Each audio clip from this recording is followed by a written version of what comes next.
uma das riquezas da música popular brasileira. Vamos conhecer os instrumentos do coco. Este é o tantã. Este é o reco-reco. Este é o gongue. Oi, meu nome é Vitor Mattioli e esse é o Prato Cheio, o podcast do Joio Trigo sobre alimentação. No episódio de hoje, o prato do dia vai ser acompanhado de um copo cheio de Coca-Cola. Mas calma, não precisa se assustar, a equipe do Joio não se rendeu ao líquido preto, com altas doses de corante caramelo, cafeína, ácido fosfórico e açúcar.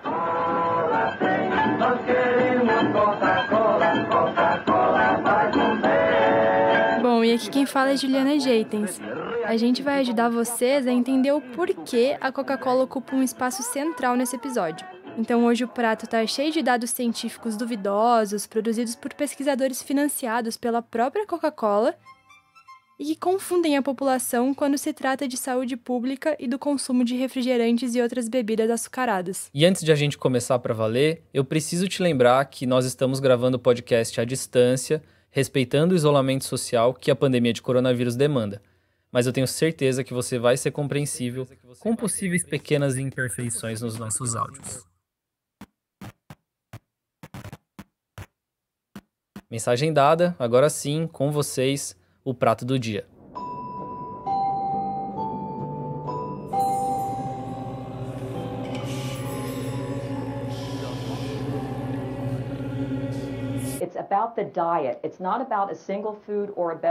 Trata-se da dieta como um todo.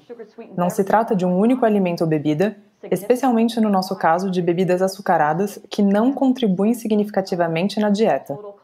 Os dados comprovam. 7% da contribuição calórica total é proveniente de refrigerantes. Temos que olhar para a dieta em sua totalidade.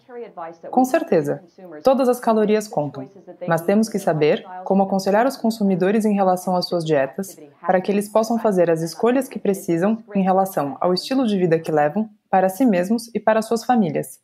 E a atividade física tem que fazer parte disso. É uma vergonha que isso não tenha sido enfatizado. Essa que vocês acabaram de ouvir é a Rona Applebaum, ex-vice-presidente e diretora de Ciência e Saúde da Coca-Cola, em uma entrevista de junho de 2012. A repórter que estava entrevistando a Rona queria saber a opinião dela sobre algumas medidas de combate à obesidade na cidade de Nova York. A obesidade é considerada uma epidemia global pela Organização Mundial da Saúde e, naquela conversa, a diretora da Coca-Cola comentava uma ação que visava restringir a venda de bebidas açucaradas, como refrigerantes, chás e energéticos, em alguns tipos de estabelecimentos em Nova York. Bom, e como vocês puderam perceber, a resposta da Applebaum foi bem categórica.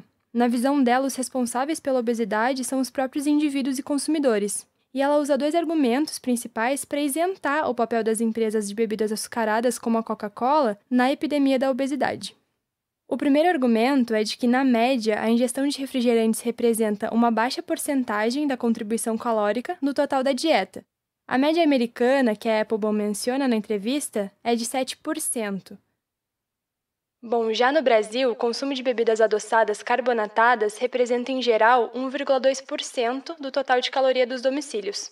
A participação das bebidas açucaradas na dieta brasileira pode parecer ínfima em um primeiro momento, mas é muito importante a gente ir além da conta das calorias e olhar para esse número com a lente da nutrição. É fundamental se perguntar, por exemplo, que tipo de nutrientes tais bebidas trazem. E a resposta é fácil, viu, Vitor? Quase nenhum nutriente. E o segundo argumento que a Rona Applebaum traz envolve novamente a contagem de calorias. Agora, não as que entram no corpo, mas as que saem. Ela diz que é uma vergonha que a necessidade de se exercitar para emagrecer e ser saudável não tenha sido enfatizada como deveria. É dessa forma que ela promove a ideia de que bastaria que as pessoas se exercitassem para gastar caloria para que não houvesse pessoas obesas no mundo, não importando as suas dietas. Essa equação simples que conta o total de calorias e a energia ingeridas e o total de calorias e a energia gastas pelo organismo em suas atividades diárias é o que é chamado de balanço energético. E a Applebaum se apoia no que seriam dados científicos sólidos, entre aspas, para promover a ideia de que o foco deve estar no combate ao sedentarismo e não em melhorar a alimentação. E olha, Vitor, não é que a gente esteja falando, dizendo que o exercício físico não é importante para ter uma vida saudável. É claro que é, mas o problema é quando o enfoque é exclusivamente esse e se ignora qual o tipo de alimentos e nutrientes que a gente consome, principalmente quando eles se tratam de ultraprocessados. É muito importante, então, a gente olhar para os dois lados dessa equação. A gente vai ouvir agora um cientista que também enfatiza que a culpa da obesidade é consequência da falta de atividade física, não da dieta e certamente não dos refrigerantes e bebidas açucaradas. It's very clear that around the world the populations are getting fatter. É evidente que ao redor do mundo as populações estão engordando. O grande problema é que nós não sabemos realmente a causa da obesidade, além de que muitas pessoas, em muitos dias, ingerem mais calorias do que queimam. Mas talvez a razão de estarem comendo mais calorias do que precisam seja porque elas não as queimam. Então, precisamos estar em equilíbrio energético de uma forma saudável, o que significa obter uma quantidade adequada de atividade física. A gente acabou de ouvir o Stephen Blair, do Departamento de Ciência do Exercício da Universidade da Carolina do Sul, que fundou em 2014 a Rede Global de Balanço Energético. E outros 2 cientistas ajudaram a fundar essa rede, o James Hill, da Universidade do Colorado, e o Gregory Hand, da Universidade da Virgínia Ocidental. Essa rede, em teoria, era uma organização sem fins lucrativos, com sede nos Estados Unidos, que financiava pesquisas sobre causas da obesidade. Ela foi extinta em 2015 depois de terem sido revelados laços financeiros e de influência entre a Coca-Cola e a rede. Agora ficou fácil de entender que não é uma mera coincidência o discurso científico de Blair e o marketing da Coca-Cola estarem tão alinhados, né? Não se trata de acaso, é uma verdadeira arquitetura de desinformação que usa a ciência, entre aspas, para promover os interesses da indústria dos alimentos. Ju, e que tal se a gente contar rapidinho para quem tá ouvindo a gente como é que a Coca-Cola e a rede foram pegas no pulo do gato? Vitor, os laços controversos entre a rede e a Coca-Cola, e por consequência a confusão que as duas criaram nos dados científicos em relação às causas da obesidade, foram expostas após uma investigação do Anna Heidi O'Connor, que é repórter do The New York Times.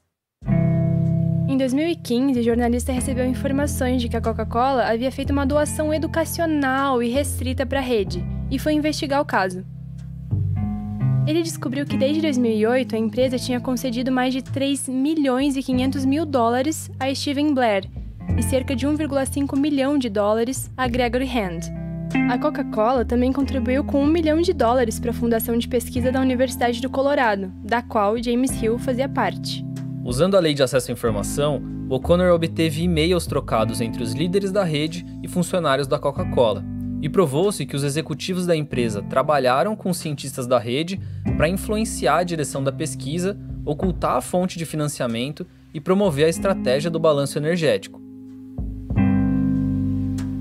O repórter do The New York Times ainda mostrou que a influência da Coca-Cola na rede ia além do financiamento de pesquisas científicas, e que a empresa participava ativamente das ações da rede e inclusive controlava o seu site.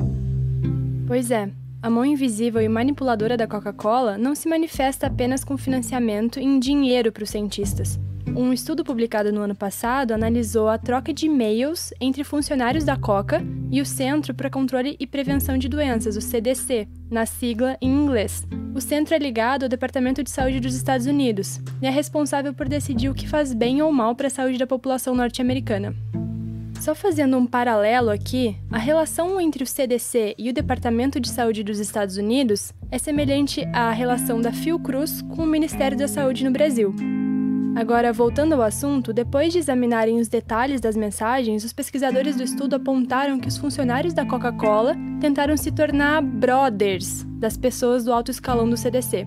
Um dos objetivos era tentar convencer a área técnica do CDC a tomar decisões com base em estudos acadêmicos que a empresa financia. Ju, e pode parecer bobeira, mas eu acho que tem uma mensagem que ilustra muito bem essa interação entre a Coca-Cola e a CDC, e que nos ajuda a entender como é difícil monitorar e detectar a influência não financeira da empresa em relação à ciência ou a políticas públicas. É uma mensagem da Barbara Bowman, ex-diretora da Divisão de Doenças Cardíacas e Prevenção de Derrames do CDC, para o então vice-presidente de Assuntos Externos da Coca-Cola, o Alex Malaspina. Depois de terem se encontrado em um sábado à noite, ela agradece ao Alex por sua hospitalidade e diz, abre aspas, "What a lovely time", fecha aspas. Algo como, que momento maravilhoso. Vale mencionar que a Barbara Bowman renunciou ao seu cargo no CDC em 2016, após denúncias na imprensa norte-americana apontarem o seu vínculo com a empresa de refrigerantes. Se você quiser saber mais sobre a troca íntima de e-mails entre a Coca-Cola e a CDC, a gente publicou um texto lá no site do Joio e vai deixar o link aqui na descrição desse episódio. Mas segura essa informação aí, a gente vai fazer um breve intervalo para uma chamada dos nossos patrocinadores. Uma Coca-Cola tem 123 calorias de energia positiva para você usar em mais atividades felizes. 123 calorias! E se você não quiser isso hoje, beba uma Coca-Cola sem calorias. Leve uma vida equilibrada. Use sua energia positiva. Que isso, produção? É sério isso?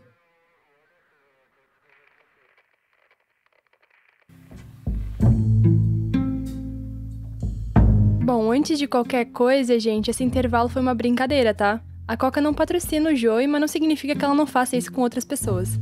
É claro que era brincadeira, né, pessoal? Agora sim, vamos com o nosso intervalo de verdade. E aí, pessoal? Tudo bem?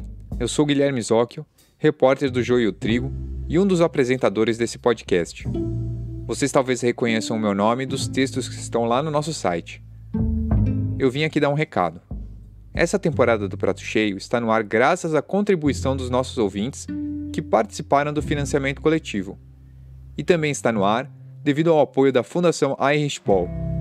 O Prato Cheio é uma realização do site O Joio e o Trigo, e o nosso projeto é financiado pela ACT Promoção da Saúde e pelo Instituto Ibirapitanga. Eu queria lembrar que você também pode contribuir com a gente. Entre em nosso site e saiba como. ojoiotrigo.com.br. Obrigado. O caso da Coca é emblemático justamente porque a empresa foi pega manipulando a ciência para criar a confusão dos dados científicos sobre obesidade, e isso se tornou um escândalo na mídia. Mas vamos combinar, gente, financiamento de pesquisas por parte de empresas para que a ciência produza dados que confundam o público não é algo novo. E foi uma tática, por exemplo, muito usada pela indústria do tabaco. Isso quem nos explica é a Camila Maranha, que é pesquisadora sobre conflito de interesses. Claro que vale a pena lembrar que a relação entre desfecho negativo em saúde e consumo do tabaco já é reconhecida há mais tempo do que a relação entre o consumo de alimentos ultraprocessados e, por exemplo, obesidade ou doenças crônicas, mas não se avançou tão rapidamente no âmbito das medidas regulatórias necessárias para o controle do tabagismo. Identificou-se uma forte atuação até agressiva contrária a essas medidas, em que eles financiavam estudos, compravam pesquisadores, políticos, inclusive minavam a imagem da OMS para poder evitar avanços na agenda regulatória nesse sentido. E a partir do momento que se chegou à identificação dessa atuação tão negativa, é que se foram estabelecidas políticas para prevenir situações de conflito de interesses, e isso é uma coisa que a gente ainda precisa avançar muito no âmbito dessas outras indústrias que fazem tão mal quanto e estão fazendo as mesmas atividades políticas corporativas de interferência negativa na agenda regulatória. A Camila explica bem um ponto que precisa ser de conhecimento geral. O financiamento de pesquisa por parte da indústria alimentícia é problemático porque há uma tendência de que os resultados das pesquisas sejam enviesados e alinhados aos interesses do financiador. Estudos sobre bebidas açucaradas que foram financiadas pela indústria têm 5 vezes mais chances de não encontrar uma relação entre essas bebidas e ganho de peso do que estudos cujos autores não relataram conflitos de financiamento, por exemplo. No caso da Coca-Cola, de uma forma geral, a conclusão dos estudos que a empresa financiou diretamente ou que foi realizada por pesquisadores com quem mantinha laços financeiros foi de que, no controle do peso, a atividade física é mais efetiva que a dieta, que os açúcares e os refrigerantes são inofensivos e que as evidências contrárias estão erradas. Surpreendente, né?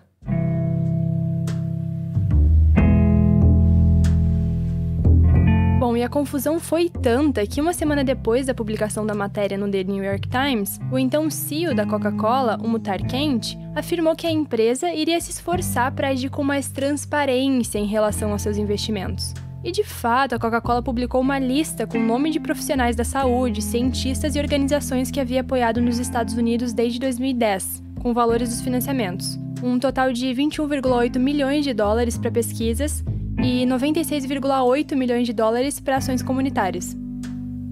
Outras iniciativas de transparência foram tomadas pela Coca-Cola em países como Austrália, Bélgica, Dinamarca, Finlândia, França, Irlanda, Holanda, Nova Zelândia, Noruega e Suécia.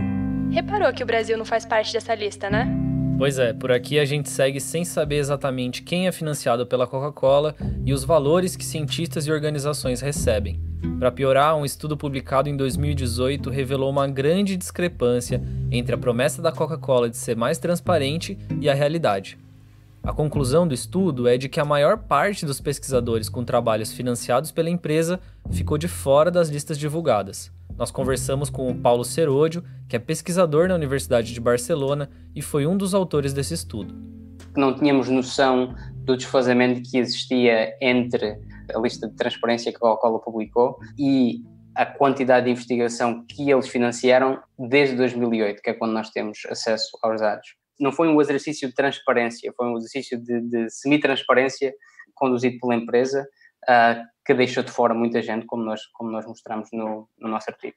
Se um investigador atrai financiamento inicial de uma empresa, a ideia para o estudo tem de ser atrativa para a empresa. Então, neste caso, para uma ideia ser atrativa para uma empresa como a Coca-Cola, tem de ser uma ideia que não pode danificar o valor da empresa. Portanto, tem de ser uma proposta de investigação cujos resultados não possam, de alguma forma, danificar o produto. Olha, o alerta do Paulo é muito importante. A influência de uma empresa sobre uma pesquisa é um dos motivos que impede a atuação independente de muitos cientistas. No Brasil, só para se ter uma ideia dessa falta de transparência, há quase 3 anos, em junho de 2017, a redação do Joio pediu para a Coca-Cola disponibilizar a lista de pesquisadores que tiveram estudos financiados no país. A resposta que a gente recebeu foi uma nota por e-mail que não dava informações sobre montantes, nomes de pesquisadores e das instituições que eles são filiados. Bom, se você quiser saber mais sobre essa história, nós publicamos um texto em 2018 no site do Joio e vamos deixar o link aqui na descrição do episódio. Bom, na matéria, a gente contou que uma das instituições que recebeu dinheiro da Coca-Cola no Brasil foi o Centro de Estudos do Laboratório de Aptidão Física de São Caetano do Sul, chefiado por Vitor Matsudo, ortopedista e traumatologista especializado em medicina do esporte. O Matsudo anda de braços dados com a Coca-Cola e ajuda a ilustrar como a empresa atua por aqui. Além do envolvimento em pesquisas, o médico participa de eventos e bate-papos virtuais com públicos como o de mães blogueiras, ajudando a ditar os hábitos de consumo dos brasileiros desde o berço. Em um bate-papo online, diante da pergunta de uma mãe sobre como chamar a atenção do filho de 1 ano e meio para tomar água, ele sugeriu água de coco e acrescentou, abre aspas, água com gás, Coca-Cola, o que você quer? Fecha aspas. O importante é garantir, segundo ele, líquidos em diferentes cores. Bom, além disso, ele dá palestras sobre como viver de forma saudável e empurra a goela abaixo, talvez junto com um copo de Coca-Cola, para ajudar a informação a descer, a teoria do balanço energético. O médico enfatiza que o importante é gastar o acúmulo de calorias com uma fórmula mágica de 30 minutos de atividade física por dia. Pode ser de forma contínua ou acumulada, e que também pode ser realizada com atividades domésticas, deslocamento entre casa e trabalho ou escola, e atividades de lazer. Vale dizer que essa mensagem de que bastam 30 minutos de exercício por dia é fundamentada em princípios que foram sistematizados em 1991 por 2 associações, que, segundo o The New York Times, têm fortes laços com, adivinhem quem? Sim, a Coca-Cola. E se você quiser saber mais sobre o envolvimento do Matsudo com a Coca-Cola, tem uma reportagem no nosso site que analisa minuciosamente essa relação e também como o médico, além de influenciar a opinião pública, influenciou programas públicos de promoção da saúde no governo do estado de São Paulo e até em programas federais. E esse ponto é importante porque a indústria de alimentos ultraprocessados usa a ciência que ela financia para influenciar políticas públicas. Ela provoca ruído em decisões que trazem benefícios para a saúde pública, mas que prejudicam seus lucros. Um exemplo de medida que conseguiu ser aprovada sem a interferência da indústria aconteceu no México. Depois de muito esforço, o país impôs uma taxação para bebidas açucaradas. Pouco tempo depois, a criação da taxa surtiu efeito e provocou uma queda no consumo das bebidas. Bom, eu acho que o que fica de lição depois do escândalo da Coca-Cola é que é fundamental que a pesquisa científica seja independente para que os resultados sejam confiáveis e não enviesados e alinhados aos interesses de terceiros e principalmente das empresas. Também é necessário garantir que haja transparência sobre o financiamento e que esse comprometimento não seja apenas transparência de fachada para ficar bem na foto, sabe? Só assim para que os consumidores e gestores públicos não sejam tão manipulados com informações confusas que prejudicam a saúde pública e o direito humano à alimentação adequada.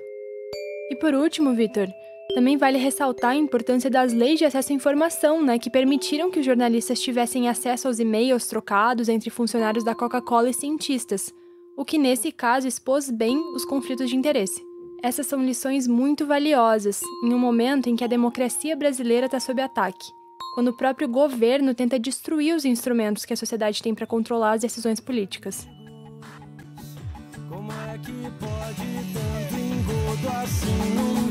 Bom, é isso. A edição do Prato Cheio é de Vitor Oliveira e a produção de Marina Yamaoka, que também faz o roteiro. A direção dessa temporada do podcast é de Guilherme Zocchio. A gravação foi feita por mim, Vitor Mattioli, e pela Juliana Jeitens, diretamente das nossas casas. Quem cuida das redes sociais do Prato Cheio é a Amanda Flora e a ilustração desse episódio foi feita por Denise Matsumoto. Esse podcast está no ar graças ao apoio da Fundação Henrique Ball.